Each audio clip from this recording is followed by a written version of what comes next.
They tell here what happened here, the people, the purpose of why Abraham Project's here. Very touching. This is just a little snippet of Fransisco and Ramon. They're two of the twins here at the Abraham Project, and they were born in Nicaragua.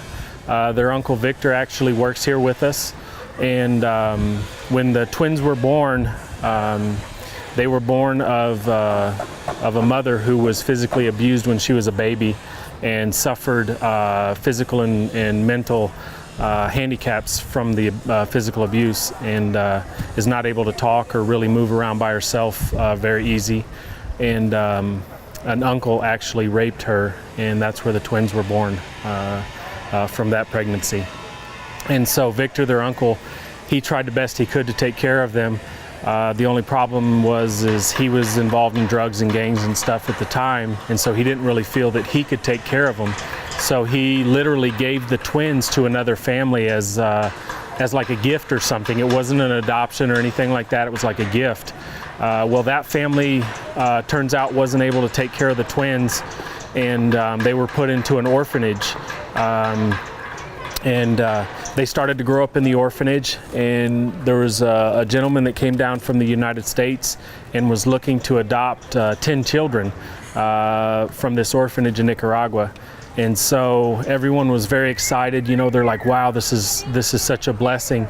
And so they started the process, and when they got to the twins were numbers 10 and 11, and the orphanage was fighting to keep the twins together as a sibling group. Well, the gentlemen in their group, they decided, well, we're not going to take 11 kids, we'll only take 9.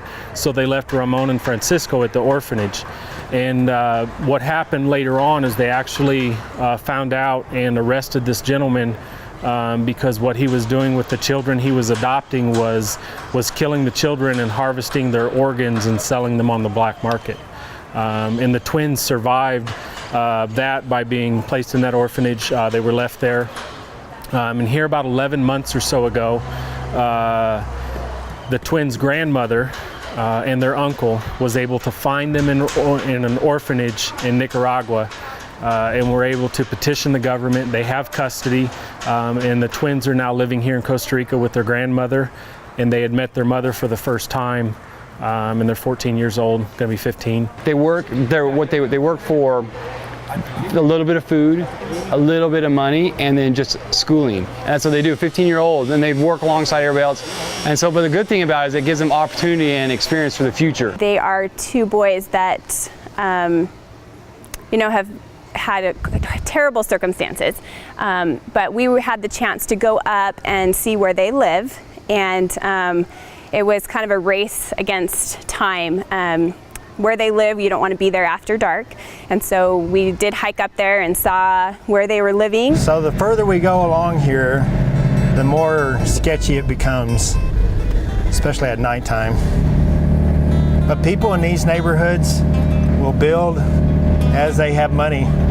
So some are nicer that have been there longer, and others are just getting a start, so you'll see their houses that are not quite as nice. And they build with scrap, whatever they can find.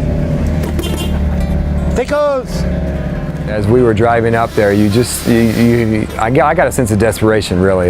You sense this incredible need that these people have to better their lives, and they live in circumstances that really the prisoners we have in our jail system would be lived like kings. In reality, it's what people have to live like here. The twins actually live up this little side road, but it's kind of sketchy going up in a van.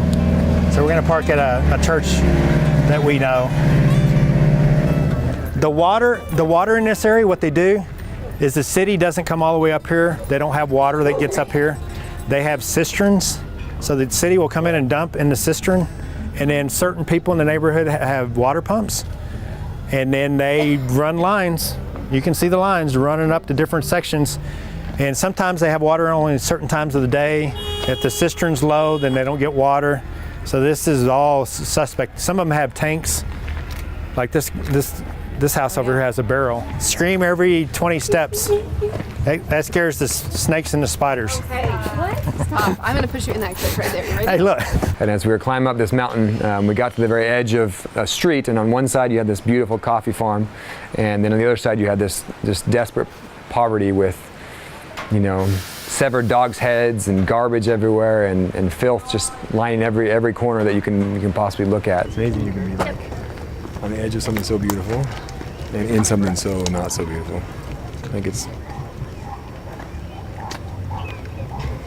this is what men do when they're not doing what they should be doing.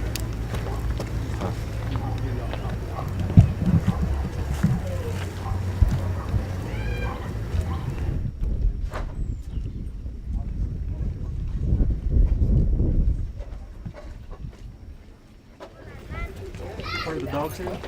Is that the dog's head? What's a dog's head?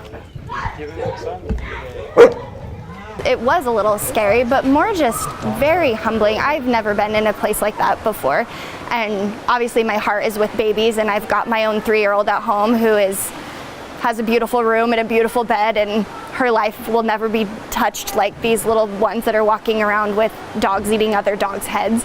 So it was just interesting to see yet the happiness that the people have, and the love, and the children still playing in the streets and laughing, and this is their home. And they don't have much here, but it sure is beautiful. Their surroundings are beautiful, and I don't know, you can feel the poverty, you can feel the crime, you can feel the sadness and all of the things that are really going on.